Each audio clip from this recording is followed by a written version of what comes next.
السلام علیکم سامعین، 7 جمادی الاولیٰ اور 30 اکتوبر ہے۔ خبر کا عنوان ہے صبح کی اہم خبریں۔ اتر پردیش کے گورکھپور میں رامپور نیا گاؤں میں 19 سالہ نیلم نشاد کو 3 لاکھ روپے کے لین دین کے معاملے میں اس کے بھائی رام آشیش نے ہی قتل کر دیا ہے۔ اس کو گرفتار کر لیا گیا ہے۔ پولیس نے بتایا کہ تفتیش کے دوران اس نے جرم کو قبول بھی کر لیا ہے۔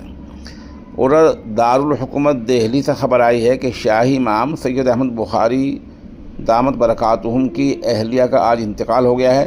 تدفین نماز عصر کے بعد ہوگی۔ سونے اور چاندی کی قیمت کے بارے میں یہ خبر سن لیں۔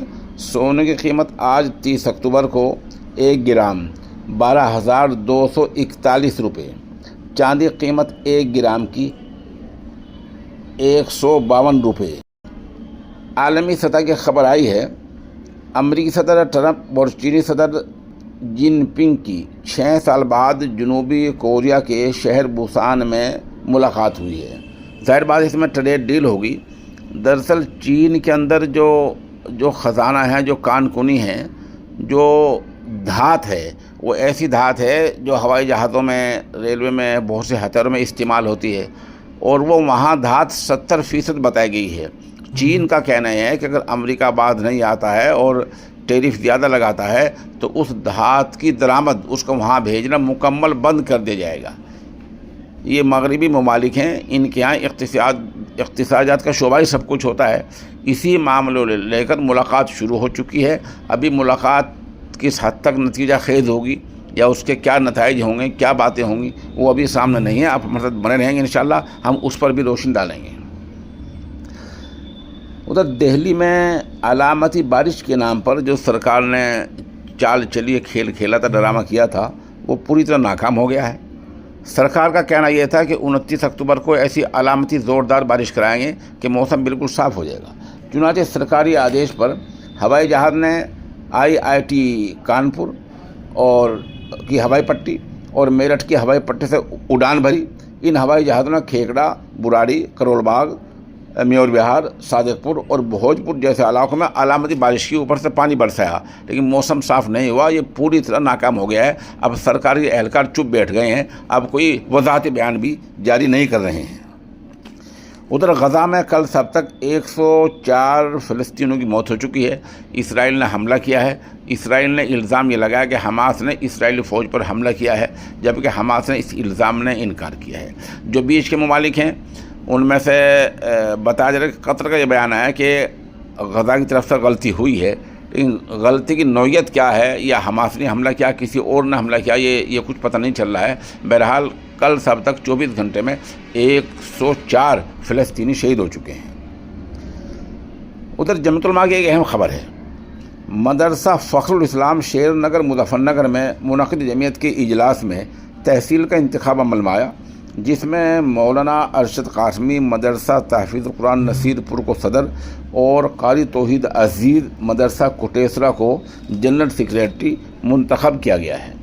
اس طرح مولانا محمد یامین دارالعلوم زکریا گڑھی درگن پور، قاری محمد جعفر کھوڈا اور مولانا شمیم مدرسہ بسیڑا کو نائب صدر بنایا گیا ہے، جبکہ ہرسولی کی ڈیرے والی مسجد کے امام و خطیب مفتی محمد وسیم کو سیکریٹری منتخب کیا گیا ہے۔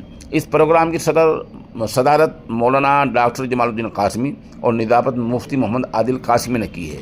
یہاں شرکاء میں مدرسہ محمودیہ سروٹ کے استاد حدیث و ناظم تنظیم جمعیت العلماء مفتی محمد زاہد، مولانا مبشر، مولانا نعیم، مفتی عاطف، مولانا عبدالقیوم موتی مدرسہ، مولانا کلیم اللہ صدر المدرسین، قاری شوکت، مولانا موسیٰ قاسمی، حافظ فرقان اسدی، مولانا مہتاب، مولانا عمران، قاری انتظار، مولانا ارشد جڑودہ کے نام قابل ذکر ہیں۔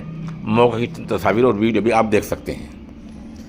ادھر رامپور میں CRPF پر کیمپ پر حملے کے معاملے میں الہ آباد ہائی کورٹ نے ذیلی عدالت کے اس فیصلے کو ختم کر دیا جس میں 5 ملزموں کو پھانسی اور 1 کو عمر قید کی سزا سنائی گئی تھی، لیکن ہتھیار رکھنے کے الزام میں 10 سال کی سزا سنائی ہے۔